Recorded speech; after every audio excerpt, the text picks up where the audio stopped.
Today we will discuss expression for energy difference. So when an electron jumps from an outer orbit means higher energy level को यहाँ पे represent कर दिया N2 के साथ. When electron jumps from higher energy level N2 to an inner orbit means lower energy level, उसको मैं represent किया N1 के साथ. So when an electron jump from higher energy level N2 to lower energy level N1, then energy emitted in the form of radiations. ये हम पढ़ चुके हैं student. When electron jump from higher energy level N2 to lower energy level N1, so when these electrons jump, then electromagnetic radiations, photons, are emitted by electron. So this is the energy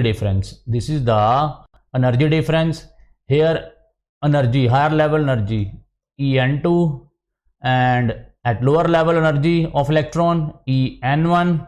So energy difference is, so how much energy is emitted by electron? Delta E. ये हम already discuss कर चुके हैं student. So energy emitted by electron while jump from higher energy level to lower energy level is delta E.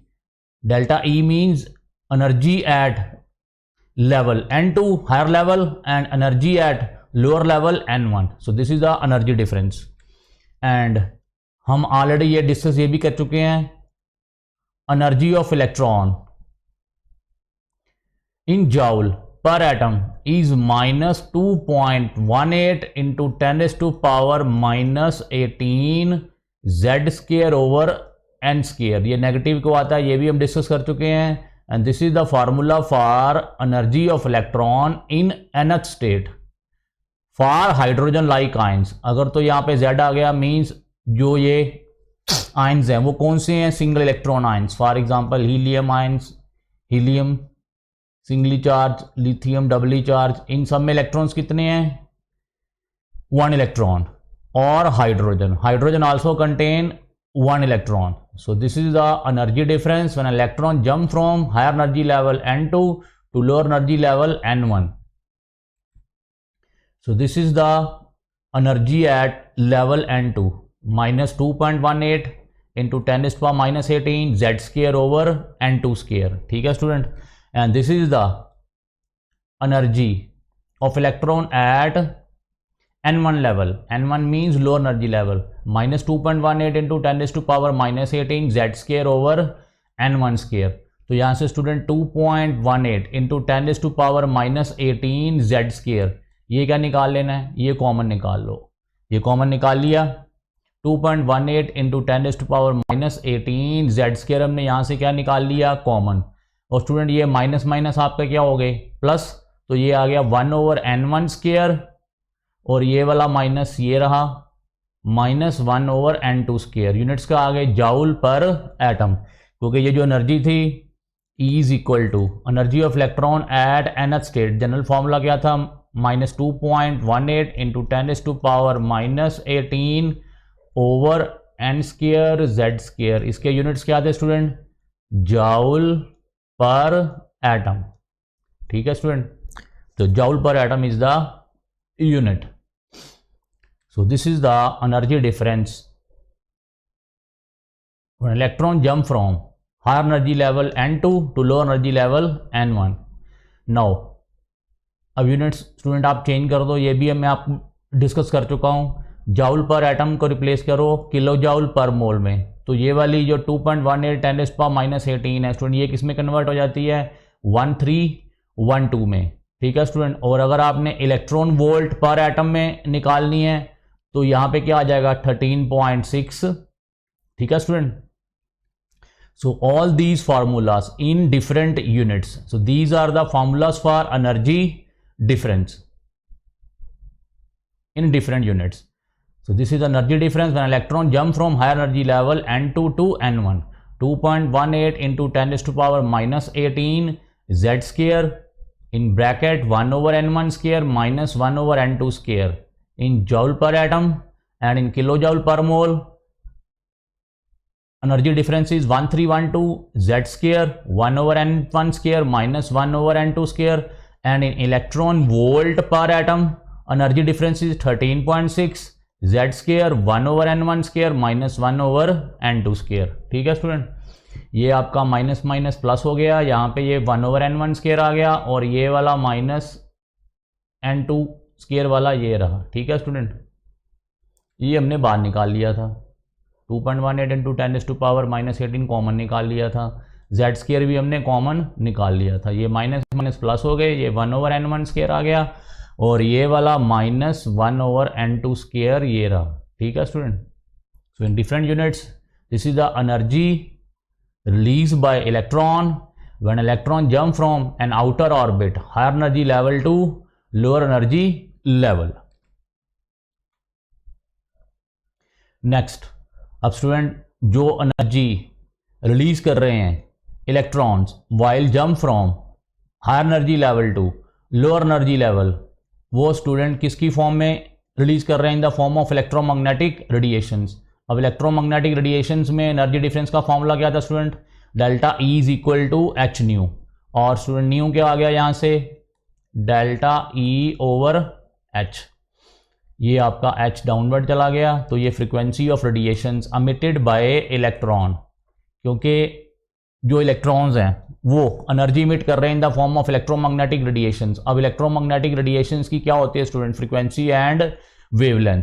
So frequency associated with the absorption and emission of radiations, जो वो radiations emit कर रहे हैं electrons while jump from higher energy level to lower energy level, उन radiations की frequency क्या student? Delta E over H, ये भी हम ऑलरेडी डिस्कस कर चुके हैं।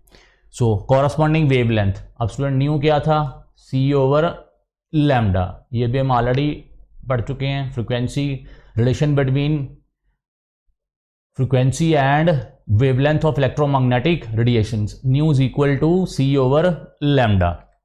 सो आपका न्यू क्या था student? Delta E over H, nu क्या है? C over lambda, delta E over H, तो स्टूडेंट 1 ओवर लैम्डा कितना आ गया? Delta E over C H, ये सी कहाँ चला गया? नीचे, सो ये 1 over lambda delta E over C H, so corresponding wavelength lambda. So when electron jump from higher energy level to lower energy level, then they emit electromagnetic radiations. अब electromagnetic radiations की क्या होती है student? Frequency and wavelength. So this is the frequency of radiations and this is the wavelength of radiations. ठीक है student, अब हम 1 over lambda delta ई की वैल्यू यहाँ पुट कर दो, 1 ओवर सी एच ये रहा। अब डेल्टा ई की क्या वैल्यू थी? हमने अभी पीछे प्रूव किया है, 2.18 into 10⁻⁻18 Z square in bracket 1 over n1 square minus 1 over n2 square. यहाँ पे डेल्टा ई की ये वैल्यू पुट कर दो स्टूडेंट। डेल्टा ई की वैल्यू क्या थी? 2.18 into 10⁻⁻18 Z square 1 over n1 square minus 1 over n2 square, और ये रहा आपका सी एच, ये रहा जो ये सी एच ये वाला है, C is a velocity of light and H is a Planck's constant, ये सी एच ये रहा, और ये डेल्टा ई की ये सारी वैल्यू, अभी हमने डेल्टा ई की वैल्यू पिछली स्लाइड में प्रूव की है, 2.18 into 10⁻⁻18 Z square 1 over n1 square minus 1 over n2 square. n1 is a low energy level and n2 is a high energy level. अब ये यूनिट क्या है स्टूडेंट? यहाँ पे पर मीटर, क्योंकि लैम्डा के यूनिट्स क्या थे? मीटर, तो 1 ओवर लैम्डा के स्टूडेंट क्या होंगे? पर मीटर। ठीक है स्टूडेंट, अब this is the velocity of light, इसकी वैल्यू कितनी होती है? 3 इंटू 10⁸8, ये यहाँ पे पुट कर दो, और ये प्लैंक्स कांस्टेंट है स्टूडेंट, इसकी वैल्यू कितनी होती है? 6.625 इंटू 10⁻⁻34, ये यहाँ पे पुट कर दो। ठीक है स्टूडेंट, ये सी और एच दोनों कांस्टेंट हैं, सी की वैल्यू है 3 इंटू 10⁸8 मीटर पर सेकंड, ये आपका प्लैंक्स कांस्टेंट है, एच की वैल्यू पुट कर दो 6.625 इंटू 10⁻⁻34। अब इन ये सारे क्या स्टूडेंट? कांस्टेंट, इस सारे कांस्टेंट को हमने क्या बोल दिया स्टूडेंट? उसको कैसे डिनोट कर दिया? आर एच के साथ। कैसे डिनोट कर दिया? आर एच के साथ। This R H stands for Rydberg constant. ये सारा क्या स्टूडेंट? ये सारा का सारा कांस्टेंट है, एक आपकी कांस्टेंट वैल्यू है, जब हम इसको सॉल्व करेंगे तो उसकी वैल्यू अभी आ जाएगी, मैं बता देता हूँ। और ये है क्या, सारा कांस्टेंट है, और इस कांस्टेंट को क्या नाम दे दिया हमने, रेडरबर्ग कांस्टेंट, क्योंकि ये रेडरबर्ग नाम का साइंटिस्ट था, उन्होंने हमें ये फॉर्मूला ड्राइव करके बताया था। तो इस वजह से इस कांस्टेंट का नाम क्या पड़ गया स्टूडेंट, रेडरबर्ग कांस्टेंट। ठीक है स्टूडेंट, ये आपका जेड स्क्वायर है यहाँ पे, ये रहा, ये जेड स्क्वायर आ गया, और ये आपकी स्टेट्स आ गई n1 n2, 1/n1 square minus 1/n2 square, ये रहा। और ये सारे कांस्टेंट को हमने किसके साथ रिप्लेस कर दिया स्टूडेंट, रेडरबर्ग कांस्टेंट, जिसका नाम क्या है, सॉरी उसको डिनोट कैसे किया है, आर एच के साथ। ठीक है स्टूडेंट, ये 1/λ आ गया, R H Z square 1/n1 square minus 1/n2 square, unit क्या आ गया स्टूडेंट यहाँ पे, पर मीटर। ठीक है स्टूडेंट, ये आपका फॉर्मूला आ गया। So this R H is called Rydberg constant. अब जो कांस्टेंट हमने अभी पीछे लिखा है उसको जब हम सोल्व करेंगे तो स्टूडेंट उसकी वैल्यू कितनी आएगी, 1.09678 इंटू 10⁻⁷ पर मीटर। जो ये पीछे कांस्टेंट था स्टूडेंट उसकी वैल्यू कितनी है, 1.09678 इंटू 10⁻⁷ पर मीटर, क्योंकि इसके यूनिट्स क्या हैं, 1/λ के पर मीटर। ये तो आपका एटॉमिक नंबर है, इसके कोई यूनिट नहीं है। ये आपकी स्टेट्स हैं student, first state second state, इसके भी कोई यूनिट नहीं है। तो अब इसके यूनिट क्या आ गए, फिर इसके यूनिट पर मीटर हैं 1/λ के, तो आर एच के यूनिट भी क्या हो जाएंगे student, per meter. R H के यूनिट भी क्या हो जाएंगे, per meter, because all these expressions have no unit and 1/λ के यूनिट क्या है स्टूडेंट, पर मीटर, तो आर एच के यूनिट भी क्या हो जाएंगे, पर मीटर। सो रेडरबर्ग कांस्टेंट की क्या वैल्यू आ गई, 1.09678 इंटू 10⁻⁷ और यूनिट्स क्या आ गए स्टूडेंट, पर मीटर। नाउ ये भी हम पढ़ चुके हैं student, wave number. Wave number क्या है, न्यू बार के साथ रिप्रेजेंट किया हमने, और ये हम प्रूव कर चुके हैं, wave number is equal to 1/λ। So ये 1/λ को अब रिप्लेस किस में कर दिया स्टूडेंट, न्यू बार में। New bar is a wave number. Wave number हम पढ़ चुके हैं, number of waves in unit length, एक यूनिट लेंथ पे जितने नंबर ऑफ वेव्स होते हैं उसको क्या बोलते हैं स्टूडेंट, वेव नंबर। अगर आपको भूल गया है तो आप पिछली स्लाइड्स, पिछला लेक्चर्स फिर से एक बार देख लें। इलेक्ट्रोमैग्नेटिक रेडिएशंस वाले में ये हमने डिस्कस किया था। सो 1/λ इज इक्वल टू न्यू बार। सो क्या आ गया, इसको हमने कैसे लिख दिया, न्यू बार लिख दिया। सो न्यू बार क्या आ गया, R H Z square 1/n1 square minus 1/n2 square, units क्या है student, per meter. And frequency of radiation nu क्या स्टूडेंट, c/λ।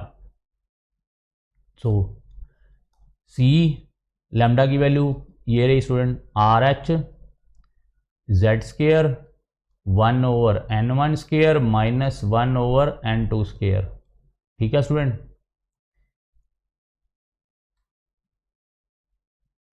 ये आपकी फ्रीक्वेंसी ऑफ रेडिएशन निकालेंगे कॉरस्पॉन्डिंग। करना क्या है, ये आपका 1/λ था, अगर हम बोथ साइड्स 1/λ क्या है, are H Z square 1/n1 square minus 1/n2 square, तो c के साथ मल्टीप्लाई कर दो दोनों तरफ, c/λ, c are H Z square 1/n1 square minus 1/n2 square, तो c/λ क्या है स्टूडेंट, फ्रीक्वेंसी। सो फ्रीक्वेंसी क्या आ गई, c are H Z square 1/n1 square minus 1/n2 square. ठीक है स्टूडेंट, ये कॉरस्पॉन्डिंग फ्रीक्वेंसी ऑफ रेडिएशन का फार्मूला आ गया। ठीक है स्टूडेंट, ये आपका 1/λ है। 1/λ क्या student, wave number, and new क्या होता है, फ्रीक्वेंसी ऑफ रेडिएशन, c/λ। तो ये दोनों तरफ c के साथ मल्टीप्लाई कर दो, तो ये c/λ आपका क्या आ गया, फ्रीक्वेंसी। तो ये आपका फ्रीक्वेंसी का फार्मूला ड्राइव हो गया। ठीक है स्टूडेंट,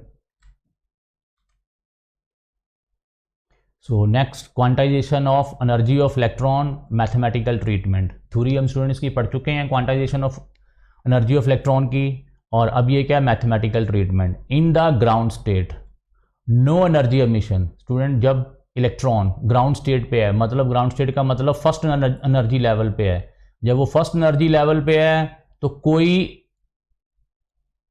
एनर्जी एमिट नहीं करेगा। अगर इलेक्ट्रॉन आपका फर्स्ट एनर्जी लेवल पे है तो कोई एनर्जी एमिट नहीं करेगा, क्योंकि इलेक्ट्रॉन्स एमिट एनर्जी तभी करते हैं जब वो higher energy level to lower energy level पे जंप करते हैं। अगर ऑलरेडी इलेक्ट्रॉन कौन से लेवल पे है, फर्स्ट लेवल पे है, ग्राउंड लेवल पे है, तो वो एनर्जी एमिट नहीं करेगा। क्यों? क्योंकि वो जंप ही नहीं कर रहा। ठीक है स्टूडेंट।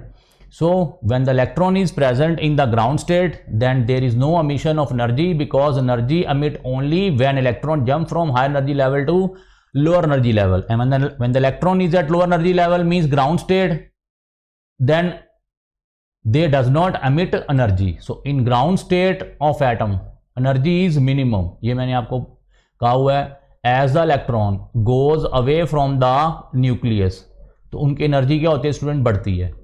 सो ये ग्राउंड स्टेट है आपकी, फर्स्ट स्टेट है। अब फर्स्ट स्टेट में जो इलेक्ट्रॉन की एनर्जी है स्टूडेंट वो क्या है? मिनिमम। वो क्या है? Minimum. And for first orbit, in first orbit, ये हम डिस्कस कर चुके हैं, nth स्टेट में इलेक्ट्रॉन की एनर्जी का क्या फार्मूला स्टूडेंट? इन इलेक्ट्रॉन वोल्ट -13.6 Z²/n²। ठीक है स्टूडेंट। और अगर आपका हाइड्रोजन एटम है, फॉर हाइड्रोजन एटॉमिक नंबर कितना हाइड्रोजन का? 1। और अगर इलेक्ट्रॉन आपका फर्स्ट ऑर्बिट में है, एन भी कितना होगा? 1। तो एनर्जी कितनी आ गई स्टूडेंट? -13.6 1/1। तो क्या आ गया? -13.6 electron volt. So energy of electron for hydrogen atom in ground state कितनी value student? -13.6 electron volt. In excited state means higher energy levels, energy levels greater than n1 are excited state. So first ground state को छोड़ के जितनी भी आपकी energy levels हैं, ये आपकी फर्स्ट एनर्जी लेवल है, जितनी भी आपकी एनर्जी लेवल्स हैं, second energy level, third energy level, fourth energy level, ये सारी क्या है स्टूडेंट? Excited states. ये क्या हैं?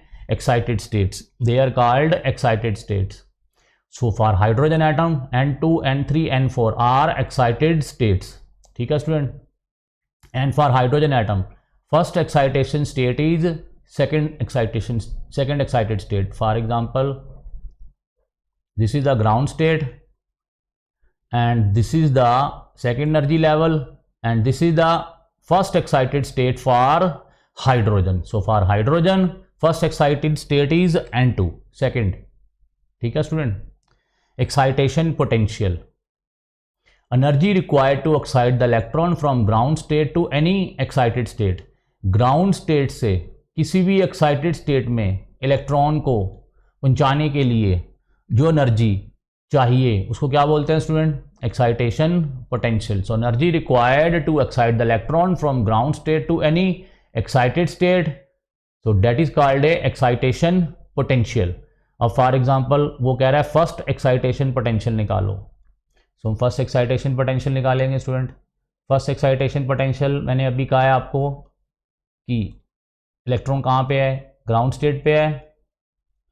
अब वो फर्स्ट एक्साइटेड स्टेट कौन सी है for hydrogen atom? Second excited state. कौन सी है? Second state. So first excited state for electron in hydrogen atom कौन सी स्टेट है student? First excited state, second state, क्योंकि फर्स्ट में तो ग्राउंड है, तो वेरी नेक्स्ट अप कौन सी स्टेट है? Second state. So first excited state for hydrogen is second energy level. अब हमने क्या निकालना है? एक्साइटेशन पोटेंशियल, कि उसको कितनी एनर्जी चाहिए। सो E1 स्टूडेंट कितना आया? -13.6। Z यहाँ पे 1 है और फर्स्ट एनर्जी लेवल है 1, तो कितनी आ गई? -13.6 इलेक्ट्रॉन वोल्ट। ये आ गई फर्स्ट एनर्जी लेवल पे। E1 is equal to -13.6। अब सेकेंड एनर्जी लेवल पे निकालनी है। E2 -13.6, Z आपका 1 ही हाइड्रोजन के लिए। अब सेकेंड एनर्जी लेवल है, यहाँ पे क्या आ जाना है? 2², तो इसकी वैल्यू आ जानी है -3.4 इलेक्ट्रॉन वोल्ट। इसको सॉल्व करोगे -13.6 डिवाइड बाय 4, तो आंसर कितना आ जाएगा? -3.4। सो ग्राउंड स्टेट पे एनर्जी है इलेक्ट्रॉन की, वो कितनी है? -13.6 इलेक्ट्रॉन वोल्ट। और first excited state means second state में इलेक्ट्रॉन की एनर्जी कितनी है? -3.4 इलेक्ट्रॉन वोल्ट। अब इलेक्ट्रॉन यहाँ से जंप कर गया, जब हमने इसको एनर्जी सप्लाई की, अब सप्लाई कितनी की, delta E is equal to E2 minus E1, this is the energy required to jump the electron from first energy level to second energy level. E2 कितना स्टूडेंट, -3.4 माइनस ऑफ 13.6, तो ये आपका answer आ जाएगा student 10.2 electron volt. So energy required to jump the electron from first energy level to second energy level is 10.2 electron volt. ठीक है student. अब for example हम निकालनी है second excitation potential. Second excitation potential means electron कहाँ पे jump कर रहा है स्टूडेंट, फर्स्ट एनर्जी लेवल से थर्ड एनर्जी लेवल पे, because this is n is equal to 1 ground state, n is equal to 2। जब इलेक्ट्रॉन सेकेंड पे jump करेगा सेकेंड लेवल पे तो उसको क्या बोलेंगे, first excitation potential.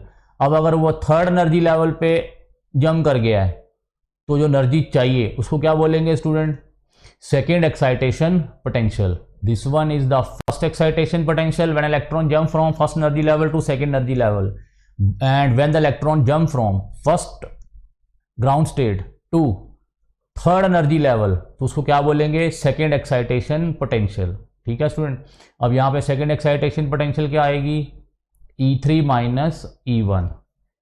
E1 is the energy at ground state and E3 is the energy of electron at third state, and delta E कितनी आ गई स्टूडेंट, E3 माइनस E1। ठीक है स्टूडेंट। अब यहाँ पे हम डेल्टा E निकालते हैं, E3 minus E1, E3 minus E1, E3 minus 13.6 Z square, atomic number 1 है हाइड्रोजन के लिए, नीचे क्या आ जाना है 3 square minus of minus 13.6, first यहाँ पे Z क्या आ गया 1, और कौन सी है ग्राउंड स्टेट, N क्या होगा 1, तो ये आपका आ जाएगा स्टूडेंट -1.5। जब 13.6 को 9 के साथ डिवाइड करोगे आंसर कितना आएगा, -1.5, और ये माइनस माइनस क्या होगा स्टूडेंट प्लस, ये आ जाना है आपका 13.6, और ये आंसर आपका आ जाना है 12.1 electron volt. So 10.2 electron volt energy required for electron when it jump from first energy level to second energy level, and 12.1 electron volt energy required to jump the electron from first energy level to third energy level and so on। ऐसे हम student third excitation potential निकाल लेंगे, fourth excitation potential निकाल लेंगे, क्योंकि हमें general formula पता है En is equal to -13.6 Z square over N square.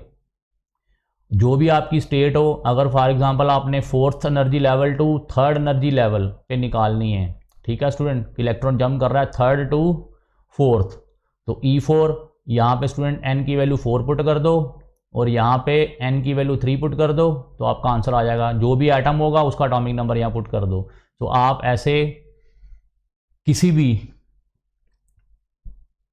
Levels में इलेक्ट्रॉन की एनर्जी कैलकुलेट कर सकते हो, उनका डिफरेंस भी आप कैलकुलेट कर सकते हो बाय यूजिंग दिस फार्मूला। और next definition is ionization energy. So ionization energy is the minimum energy required to relieve the electron from the binding of nucleus. मतलब इलेक्ट्रॉन को हमने कंप्लीटली क्या कर देना है, रिमूव कर देना है। The minimum energy required to remove the electron binding from the nucleus means electron किसी शेल में है, उसको कंप्लीटली रिमूव करने का मतलब है कि हम उसको कहां पे ले गए, इनफाइनाइट स्टेट पे। कहां पे ले गए, इनफाइनाइट स्टेट पे। किसी nth स्टेट पे था इलेक्ट्रॉन, हमने उसको एनर्जी प्रोवाइड कर दी, एनर्जी दे दी।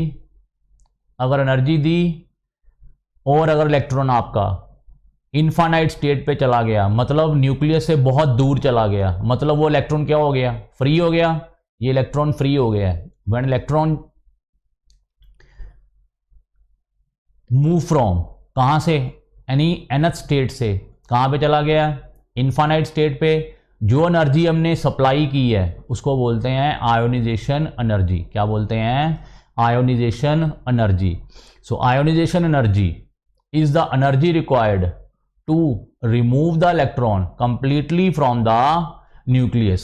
सो न्यूक्लियस के कॉन्टैक्ट से ये इलेक्ट्रॉन आपका किसी स्टेट में है स्टूडेंट, nth स्टेट में है फॉर एग्जांपल, और ये आपकी इनफाइनाइट स्टेट है। सो इलेक्ट्रॉन को किसी nth स्टेट से इनफाइनाइट स्टेट पे लेके जाने के लिए जो हमने इसको एनर्जी प्रोवाइड की है उसको बोलते हैं आयोनाइजेशन एनर्जी।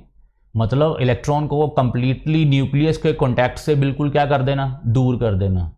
ये इलेक्ट्रॉन आपका nth स्टेट से कहाँ पे आ गया, इनफाइनाइट स्टेट पे। इट मीन्स ये इलेक्ट्रॉन जो अब क्या हो गया, कंप्लीटली फ्री हो गया। क्या हो गया है, फ्री हो गया है, न्यूक्लियस के कॉन्टैक्ट से बिल्कुल दूर चला गया। बिकॉज एट इनफाइनाइट स्टेट में आपको पहले भी बोल चुका हूँ, एट इनफाइनाइट स्टेट पे एनर्जी ऑफ इलेक्ट्रॉन क्या होती है स्टूडेंट, 0 जूल। क्या होती है, 0 joule, because there is no force of attraction between nucleus and electron at infinite state. So energy of electron is 0 joule at infinite state, means there is no force of attraction between the nucleus and electron, and the energy required to completely remove the electron from the contact of nucleus, that energy required is called ionization energy। ठीक है student, अब इसका formula देखते हैं। Delta E infinite to किसी nth state पे, electron कहां पे था, कहीं nth स्टेट पे था, उसको कहाँ ले गए इलेक्ट्रॉन को, इनफाइनाइट स्टेट पे। यहाँ पे इलेक्ट्रॉन की एनर्जी है En और यहाँ पे एनर्जी है E infinity. So energy difference क्या आ गया, एनर्जी कितनी दी हमने, delta E is equal to E infinity minus En। ठीक है स्टूडेंट, सो E इन्फिनिटी क्या फार्मूला है, -13.6, नीचे का आ जाना student, infinite square minus of -13.6, नीचे क्या आ जाना student, n square. This is for hydrogen. Hydrogen के लिए एटॉमिक नंबर कितना स्टूडेंट, 1। अगर आपने लेना है तो आप ले सकते हो फॉर हाइड्रोजन लाइक आयंस, यहाँ पे आप z स्क्वायर ले लो, यहाँ भी आप z स्क्वायर ले लो। ठीक है स्टूडेंट, अब डेल्टा ई 1/इन्फिनिटी कितना होगा स्टूडेंट, 0, और ये माइनस माइनस क्या हो जाएंगे, plus 13.6 z square over n square. और ये जो एनर्जी आई स्टूडेंट, इसको क्या बोलेंगे हम, आयोनाइजेशन एनर्जी और आयोनाइजेशन पोटेंशियल।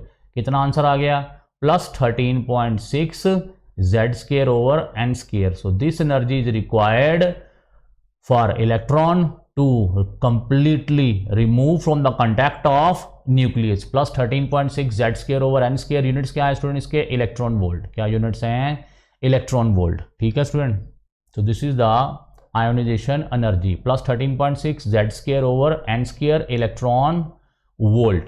ठीक है student, next limitations of Bohr's model of atom. So usefulness हम पे पढ़ लिया स्टूडेंट, अब क्या है लिमिटेशंस। सो इस मॉडल की कुछ लिमिटेशंस भी हैं जो बाद में रिमूव की गई थी, वो नेक्स्ट साइंटिस्ट आएंगे, वो नेक्स्ट पढ़ेंगे हम। So Bohr theory was very successful in predicting the energies of line spectra of hydrogen और hydrogen like ions।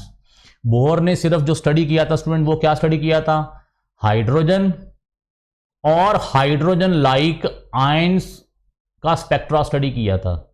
उसने मल्टी इलेक्ट्रॉन एटम्स को स्टडी नहीं किया था। इन मल्टी इलेक्ट्रॉन एटम्स में वो फेल हो गया था। So hydrogen only explain the line spectra. Line spectra means जो वो एनर्जी एमिट कर रहे हैं इलेक्ट्रॉन्स, कलर्स हमें दे रहे हैं, वेवलेंथ दे रहे हैं, फ्रीक्वेंसी दे रहे हैं, इट मीन्स उनको क्या बोलते हैं, स्पेक्ट्रम। क्या बोलते हैं, स्पेक्ट्रम। वो जो लाइन स्पेक्ट्रम कलर्स हमें इलेक्ट्रॉन्स दे रहे थे, वो बोहर ने कौन से एटम्स लेके किया, हाइड्रोजन और हाइड्रोजन लाइक आयंस जिनमें सिर्फ एक इलेक्ट्रॉन है, जैसे helium ion, lithium W charge ion, beryllium 3+। तो इन सब में इलेक्ट्रॉन्स कितने हैं स्टूडेंट, एक इलेक्ट्रॉन है। That is one electron system. Multi electron system में उसने ये एक्सपेरिमेंट्स नहीं किए थे। It could not explain the line spectra of atoms containing more than one electron. ठीक है स्टूडेंट, मल्टी इलेक्ट्रॉन एटम्स में उसने ये एक्सपेरिमेंट्स नहीं किए थे, वो एक्सप्लेन नहीं कर पाया था। So line spectra of multi electron atoms का वो एक्सप्लेन नहीं कर पाया था। So first limitation. Second limitation, this theory couldn't explain the presence of multiple spectral lines. उसने मल्टीपल स्पेक्ट्रल लाइन्स भी डिस्कस नहीं की थी। मल्टीपल मीन्स कि एक कलर को जब हम स्प्लिट करते हैं तो बहुत सारे कलर्स प्रोड्यूस होते हैं, तो ये उसने स्टडी नहीं किया था, मल्टीपल स्पेक्ट्रल लाइन्स को स्टडी नहीं किया था। Third limitation, if the source emitting the radiation is placed in a magnetic field. For example, कोई ये सोर्स है, ये स्टूडेंट क्या रेडिएट कर रहा है, एनर्जी रेडिएट कर रहा है, electromagnetic radiation for example radiate कर रहा है। इसको हमने कहाँ रख दिया, मैग्नेटिक फील्ड में। कहाँ रख दिया, मैग्नेटिक फील्ड में। This is north, this is a south. So if the source emitting the radiation, वो वाला सोर्स जो रेडिएशन को एमिट कर रहा है, is placed in a magnetic field. कहाँ रख दिया, मैग्नेटिक फील्ड, और किस में रख दिया, या इलेक्ट्रिक फील्ड में। It is observe that each spectral line splits up into a number of lines। Student, ये जो इलेक्ट्रोमैग्नेटिक रेडिएशंस जनरेट हो रही थी, मींस स्पेक्ट्रम जनरेट हो रहे थे, कलर्स जनरेट हो रहे थे। जैसे ही इस सोर्स को हमने इलेक्ट्रिक फील्ड में रखा या मैग्नेटिक फील्ड में रखा, ये सिंगल कलर आगे फिर से क्या हो गया, स्प्लिट हो गया डिफरेंट लाइन स्पेक्ट्रम में, डिफरेंट कलर्स में। तो ये उसने एक्सप्लेन नहीं किया था कि वेन एवर कोई सोर्स आपका एनर्जी एमिट कर रहा है, कोई आपको लाइन स्पेक्ट्रम दे रहा है, इस सोर्स को अगर हम इलेक्ट्रिक फील्ड में रखें या मैग्नेटिक फील्ड में रखें, तो ये जो कलर्स आ रहे थे आगे क्या हो गए स्टूडेंट, ये स्प्लिट हो गए। क्या हो गए, स्प्लिट हो गए। ये वाला कलर जो था ये आगे क्या हो गया, मल्टीपल कलर्स में स्प्लिट हो गया। तो ये वाली बात उसने एक्सप्लेन नहीं की थी कि एक कलर जब हम किसी सोर्स को, जो सोर्स फ्रीक्वेंसी और wavelength means line spectrum produce कर रहा है, when this source is placed in electric field और magnetic field, then this line spectrum again split into multiple lines, multiple spectrum. तो ये उसने एक्सप्लेन नहीं किया था। So if the source emitting the radiation is placed in a magnetic field or electric field, it is observed that each spectral line, her spectral line क्या हो गई, splits into number of lines। आगे फिर से एक colour फिर से आगे क्या हो गया, डिफरेंट कलर्स में कन्वर्ट हो गया। जैसे आपका रेड है, रेड स्प्लिट होके वायलेट, इंडिगो, रेड जैसे कलर आगे स्प्लिट हो गए। तो ये उसने एक्सप्लेन नहीं किया था। So E spectral line is split up into number of lines. The splitting the spectral line in a magnetic field, उसको बोलते हैं जीमैन इफेक्ट। स्टूडेंट, ये जीमैन साइंटिस्ट था, उसने हमें बताया था कि whenever the source producing the spectral lines is placed in a magnetic field, अगर हम किसी सोर्स को जो लाइन स्पेक्ट्रम प्रोड्यूस कर रहा है मैग्नेटिक फील्ड में रखेंगे, तो आगे जो लाइंस हैं, ई स्पेक्ट्रल लाइन है जो प्रोड्यूस हो रही है, वो आगे फिर से क्या हो गई, split into number of lines. Magnetic field वाला केस किसने डिस्कस किया था, जीमैन ने। सो उस इफेक्ट का नाम क्या पड़ गया, जीमैन इफेक्ट। एंड जब किसी सोर्स को जो लाइन स्पेक्ट्रम प्रोड्यूस कर रहा है इलेक्ट्रिक फील्ड में रखेंगे, आगे फिर से E spectral line is split into किसमें हो गई, नंबर ऑफ लाइंस में। जब इलेक्ट्रिक फील्ड में रखा तो उस इफेक्ट को बोलते हैं स्टार्क इफेक्ट, क्योंकि ये वाला इफेक्ट हमें किसने बताया था, स्टार्क ने। So when ever the source producing, जो सोर्स है, कोई सोर्स है वो रेडिएशन प्रोड्यूस कर रहा है, is placed in a magnetic field और electric field, splitting the E spectral line in a number of lines. आप घर में स्टूडेंट करके भी देख सकते हो। आपका एलसीडी होगा, आप कोई मैग्नेट एलसीडी के पास ले आना, आपकी जो एलसीडी की स्क्रीन है वो कलर्स आपको शेक करते हुए नजर आएंगे। ठीक है स्टूडेंट, मतलब आपके जो कलर्स हैं अगेन क्या हो गए, split into number of different colours. ठीक है student, and this theory could not explain the splitting of spectral lines in magnetic field. Zeeman effect भी एक्सप्लेन नहीं किया था एंड इलेक्ट्रिक फील्ड स्टार्क इफेक्ट भी उसने एक्सप्लेन नहीं किया था। And also the intensity of the spectral lines, की जो स्पेक्ट्रल लाइंस प्रोड्यूस हो रही थी उनकी इंटेंसिटी क्या है, वो भी एक्सप्लेन बोहर ने नहीं की थी। कि जो when electron jump from higher energy level to lower energy level, जो वो कलर्स, जो वो लाइंस प्रोड्यूस कर रहा है, उन कलर्स की इंटेंसिटी क्या है वो भी उसने एक्सप्लेन नहीं की थी। और जब ये वाला सोर्स इलेक्ट्रिक फील्ड में रख देंगे हम, ईच स्पेक्ट्रल लाइन आगे फिर से क्या हो गई, split into number of lines when placed in electric field or magnetic field. Each spectral line is split into multiple lines. ये भी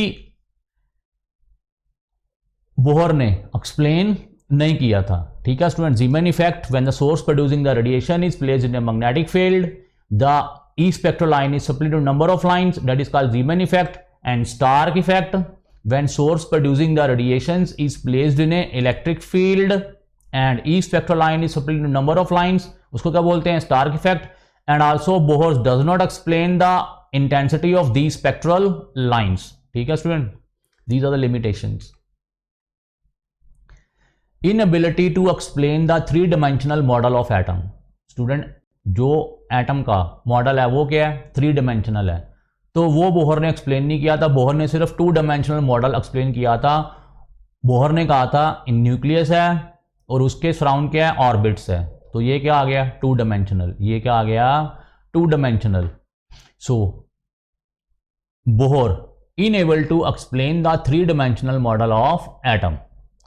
and next limitation, he is also unable to explain the shapes of molecules. For example student, hydrogen plus oxygen आपका बना water.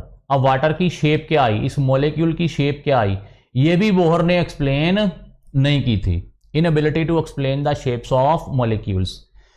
Six limitation, inability to explain the formation of molecules from atoms by chemical bonds. उसने ये भी explain नहीं किया था कि for example आपका हाइड्रोजन प्लस ऑक्सीजन क्या बना, H2O. अब ये कैसा बना, इनमें आपस में बॉन्डिंग क्या है, कौन सी बॉन्डिंग है. For example oxygen plus oxygen आपका क्या बना, O2. कार्बन प्लस हाइड्रोजन आपका बना methane. These are the examples of molecules. तो ये कैसे बने और इनके अंदर बॉन्डिंग कौन सी है, कोवलेंट बॉन्डिंग है, आयनिक बॉन्डिंग है, ये भी बोहर ने एक्सप्लेन नहीं की थी. So inability to explain the formation of molecules from atoms by chemical bonds. Seventh limitation, this theory was unable to explain the dual nature of matter as explained on the basis of de Broglie concept. ये पढ़ेंगे student हम, de Broglie concept में next आएगा. तो ये भी Bohr ने explain नहीं किया था कि जो मैटर है, कोई भी मैटर है, उसकी नेचर क्या है, डुअल.